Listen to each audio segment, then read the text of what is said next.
Hey guys, I'm Bialish and welcome to another episode of Fire and Among. எல்லாரும் சந்தோஷமா சேஃபாக இருப்பீங்கன்னு நான் நம்புகிறேன். இன்றைக்கு நான் உங்களோட எதை பற்றி பேசலாம் இருக்கிறேன். It's just a beginning. இது ஆரம்பம் தான். இந்த ஃபயர் அண்ட் அமர் வீடியோ சீரீஸை தொடர்ந்து பார்ப்பவர்களாக இருந்தீர்களா இருந்தால் உங்களுக்கு தெரிந்திருக்கும். நான் ஒரு சில காலமாக என்னுடைய தனிப்பட்ட வேத தியானிப்பில் சாமுவேல் புத்தகத்தை தியானித்து கொண்டு வருவேன் என்று சொல்லுவேன். அப்படி நான் தியானிக்கும் போது 2 சாமுவேல் 7ஆம் அதிகாரத்திலிருந்து கர்த்தர் எனக்கு ஒரு காரியத்தை கற்பித்தார். அதைத்தான் இன்றைக்கு உங்களோடு நான் ஷேர் பண்ணலாம் அப்படின்னு நான் ஆசைப்படுகிறேன். என்னவென்றால், நான் யூஸ்வலாகவே எப்படிப்பட்ட ஆளுன்னா, ஆண்டவனுடைய வாழ்க்கையில் செய்த அற்புதங்கள், அதிசயங்கள், எனக்கு உதவி செய்த காரியங்கள் எல்லாமே இதெல்லாவற்றுக்குமே நான் தகுதி இல்லை, I don't deserve this but God is doing அப்படின்னு சொல்லி நினைக்கின்றோரா. கர்த்தர் என்னுடைய வாழ்க்கையில் என்னுடைய தகுதிக்கு மிஞ்சின காரியங்கள் எனக்கு செய்கிறார் அப்படின்னு சொல்லி நான் நினைப்பேன். இப்படி நினைக்கும் போது தான் ஆண்டவர் எனக்கு ஒரு காரியத்தை கற்பித்தார். இது 2 சாமுவேல் 7ஆம் அதிகாரம் 18ஆம் 19ஆம் வசனத்தில் இருக்கு. நீங்கள் வாசிப்பதை மூலம் தெரிந்து கொள்ளலாம். என்னவென்றால், தாவீது தேவனுக்கு ஒரு ஆலயத்தை கட்டுவதற்கு விரும்புகின்றார். அப்படி விரும்பும்போது தாவீதுக்கு தீர்க்கதரிசி நாத்தான் மூலமாக தேவன் தாவீதோடு பேசுகின்றார்.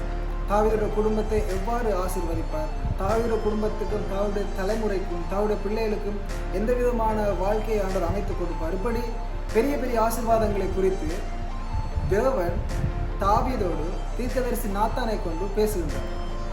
அப்படி பேசுகின்ற சமயத்தில் தாவீது தேவனுக்கு ரிப்ளை பண்ணுகின்றார், ஆண்டவரே, நீங்கள் என்னுடைய வாழ்க்கையில் செய்த காரியம் எல்லாமே எனக்கு மிகவும் பெரிய காரியம்.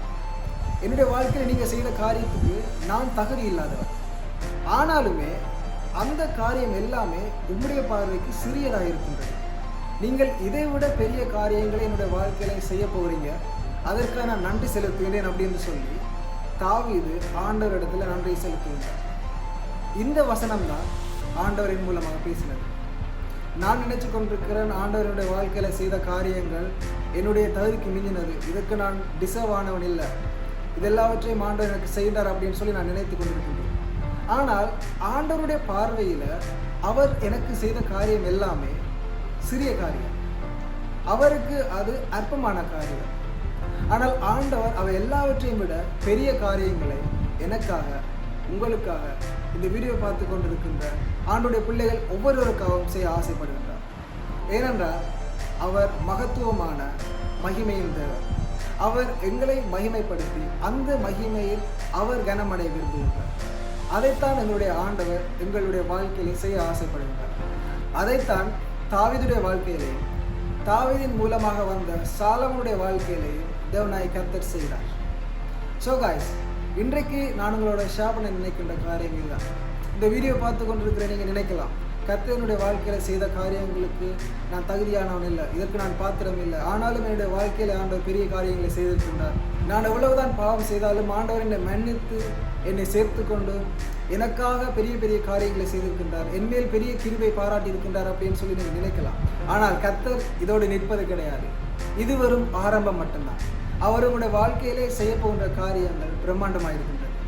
இதுவரை செய்த காரியம் எல்லாமே அவருடைய பார்வைக்கு அற்பமான சின்ன காரியம். இதற்கு பிற்பாடு எங்களுடைய வாழ்க்கையில் செய்ய போகின்ற காரியங்கள் தான் பெரிய காரியங்களை செய்ய போகின்றார். ஆனால் அந்த காரியம் அவர் செய்வதாக இருந்தால் நாங்கள் அதற்கு வழி கொடுக்க வேண்டும். நாங்கள் கர்த்தருக்கு கீழ்ப்படிந்து அவருடைய வசனத்துக்கு செவி கொடுத்து அவரை நாங்கள் நேசித்து அவருடைய பாதையிலே நாங்கள் நடக்க வேண்டும். அப்படி நடக்கும்போது அவருடைய மன விருப்பத்தின்படியெல்லாம் எங்களுடைய வாழ்க்கையிலே செய்து எங்களை மகிமைப்படுத்துவார். நாங்கள் நினைக்காத காரியம் இதெல்லாம் எங்களுடைய வாழ்க்கையில் நடக்குமான்னு நாங்கள் கற்பனை கூட பண்ணி பார்க்காத காரியங்களை எங்களுடைய வாழ்க்கையிலே ஆண்டவர் சேவிக்க வல்லமை உள்ளவராக இருக்கின்றோம். அதற்கு நாங்கள் ஆயத்தமுள்ளவராக இருக்கோம். அதற்கு நாங்கள் எங்களை தயார்படுத்திக் கொள்வோம். கர்த்தர் பெரியவராக இருக்கின்றார். ஸோ காய்ஸ், இன்றைக்கு நான் உங்களுடைய ஷேர் நினைத்த காரியங்கள் தான். இது உங்களுக்கு ஆசீர்வாதமாக இருக்குன்னு நான் நினைக்கிறேன். அப்படி ஆசீர்வாதமாக இருந்தால் share with your friends, because we should shake the world by the word of God. தினமும் ஜெபித்து வேதத்தை வாசித்து தியானித்து கர்த்தருக்கு கீழ்ப்படிந்து அவர் எங்களை நடத்தி செல்கின்ற பாதையை நாங்கள் பொறுமையோடு தயாராகுவோம். எங்களை அவர் மகிமைப்படுத்துவார். எங்களை மகிமைப்படுத்துவதன் மூலம் அவருடைய நாமம் கனமடைய வேண்டும். மீண்டும் நான் உங்களை இன்னொரு வீடியோவில் சந்திக்கும் வரை stay safe, be happy, God bless you, love you all, bye.